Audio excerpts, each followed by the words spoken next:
Welcome back to Jerk Block Talk. I'm Jason Fernandez, and we're here at CrossFit Rife. Sometimes the camera's rolling and I have no idea if we're on or not, so I'm just babbling. Today, what we're going to talk about is cueing, specifically the volume of cueing, not the volume of my voice, but how much are you cueing in your class. And if you're new to coaching, this is kind of a struggle for a lot of new coaches, and because you get caught in this middle ground where you see movement and it's kind of paralysis by analysis. You see it, you've identified the fault, and then I move on because I don't have that cue that I wanted. So here's the challenge I'm going to throw out to you. So there's three types of cueing. There's visual, verbal, and tactile cueing. When you're I'll give you a specific example. Let's say I'm teaching the push press. So I'm here, I'm having the athletes go through dip and hold, dip drive, and then dip drive press, and I'm getting 5 or 6 reps at each one of those progressions. What I would challenge you as a coach to do is, the goal should be, every time I call a rep, I would like to give a cue.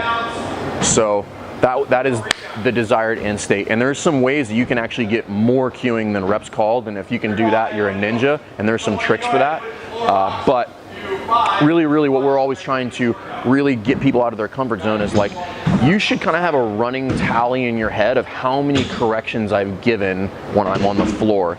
And if you've given 2, 3 calls of go or whatever your cue is to do a movement and you haven't given a correction, you should get a little bit antsy.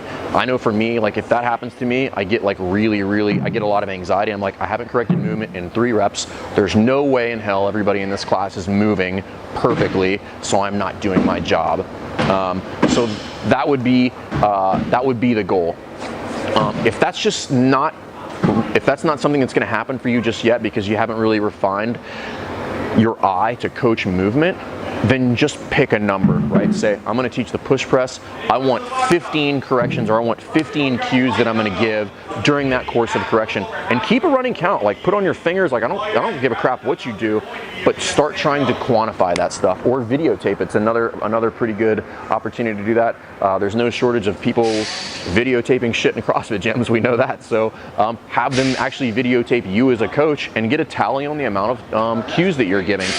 You guys would be shocked how often I'll see somebody, we have interns here, or I go to other gyms, how often I watch a coach give a full course of instruction and not correct any movement, yet we've been moving for 10, 15 minutes. So people are moving, we're getting ready to do the workout, but nobody's movement is getting improved because the coach isn't actually correcting anything. He's not saying, hey, chest up, or weight in the heels, or pull the bar back, things of that nature. So, the challenge would be, like, if you're going to give or call 30 reps in a warm-up, you should give 30 cues.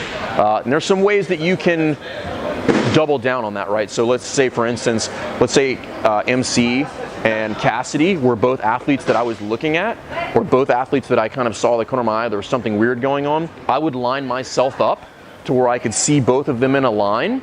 I would identify the 2 cues that I wanted to give them, and I would get them both in the next couple reps. So for instance, if we were doing the squat and I basically lined myself up in this line right here so that I could see that MC had a rounded back and Cassidy was on his toes, I could get both of those in the same frame that I'm looking at, and then that's 1 rep. Now I can get 2 cues out of that. So based on where I'm lined up, you can start to see a lot more things. And I can say, hey, MC, chest up, Cassidy, wiggle the toes. Now I've got 2 cues with 1 rep. And that is the ultimate goal, is that you can correct multiple faults with a minimal amount of actual reps getting done.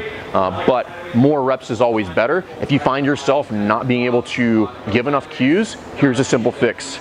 Call more reps, you will get faults when you start calling more reps. So if you find yourself haven't corrected any movement, just keep calling reps and then force yourself to get in there and be tactile. Put your hands on somebody, give some visual cues, something of that nature. So again, if you're not cueing, you're not doing your job. Okay, so that is a must. It is non-negotiable. That stuff has to happen in the class. Figure out a way to tally that. Have somebody evaluate you, and their only job is to tally it, videotape it, go back and watch it, tally that out and figure it is. And I think most of you will find that you're not cueing enough.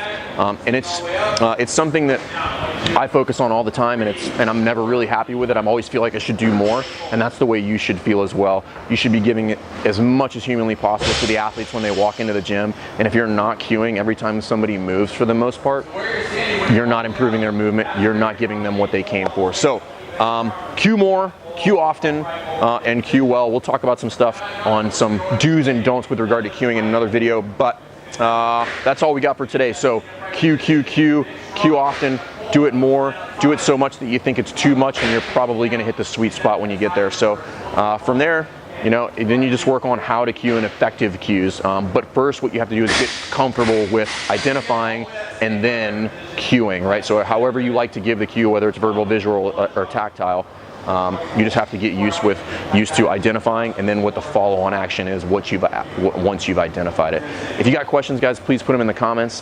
Please subscribe to the YouTube channel, and we will see you tomorrow. Thanks.